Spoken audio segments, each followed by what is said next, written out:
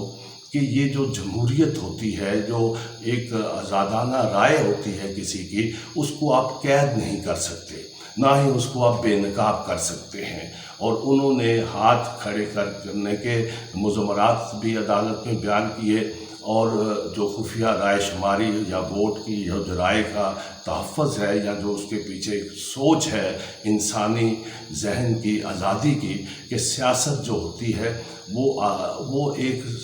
الگ فلسفہ ہے، ان کو آپ کسی ڈبے میں یا قانون کے ضابطے میں بند نہیں کر سکتے، اور نہ ہی وہ بند ہو سکتی ہے۔ جب وہ بند ہوتی ہے رائے، تو وہ پھر نہ جمہوریت ہوتی ہے نہ رائے ہوتی ہے۔ اور ناظرین، ان کی اس دلیل کے بعد، ان کی مؤثر پیرائی میں، اور جو میاں رضا ربانی صاحب کے جو 3 دن کے دلائل تھے، اس کے بعد بات کو میں سمیٹتا ہوں کہ ایسا لگتا ہے کہ عدالت، معزز عدالت ان کے دلیلوں سے متاثر ہوئی ہے، اور وہ چیف جسٹس صاحب کے لبوں پر پہلی بار ایک بڑی خوشگوار جو ان کے ریمارکس آئے، انہوں نے کہا کہ اگر آئین میں طے ہے کہ خفیہ رائے شماری سے ہوگی تو یہ تو بات ختم ہو جاتی ہے، اور انہوں نے واضح کیا کہ پارلیمنٹ کا یہ اختیار ہے جو عدالت اپنے ہاتھ میں نہیں لینا چاہتی، اور تمام اداروں کو آئین کے مطابق آگے بڑھنا ہوگا۔ ناظرین، یہی تو وہ نقطہ تھا، یہی تو وہ ایک مختصر بات تھی، اور یہی وہ آج کی ضرورت ہے جس کے لیے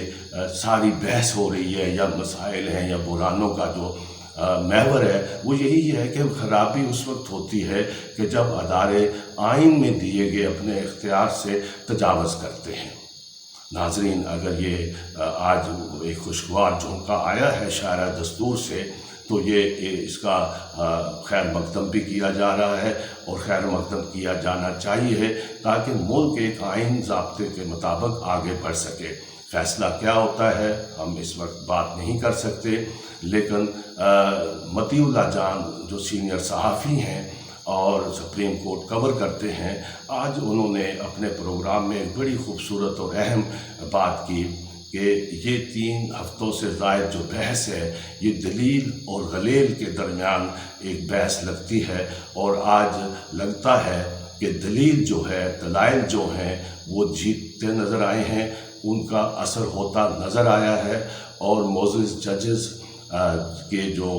کیفیت تھی یا ان کا رد عمل تھا، وہ گزشتہ 3 ہفتوں سے قطعاً مختلف تھا، اور وہ ایک آئین کی طرف بڑھتے نظر آ رہے ہیں۔ اللہ کرے ایسا ہی ہو، اور توقع رکھنی چاہیے کہ معزز عدلیہ آج ملک جس نہج پر ہے، خود عدلیہ کا اپنا جو وقار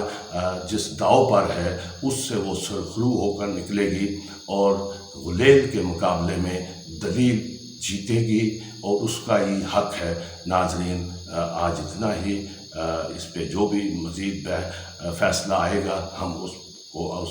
کے بارے میں آپ کو آگاہ کرتے رہیں گے۔ آپ سے درخواست ہے کہ ہمارا چینل سبسکرائب کیجئے، تاکہ ہمارا اور آپ کا یہ رشتہ جڑا رہے، محبت بڑھتی رہے۔ بہت شکریہ۔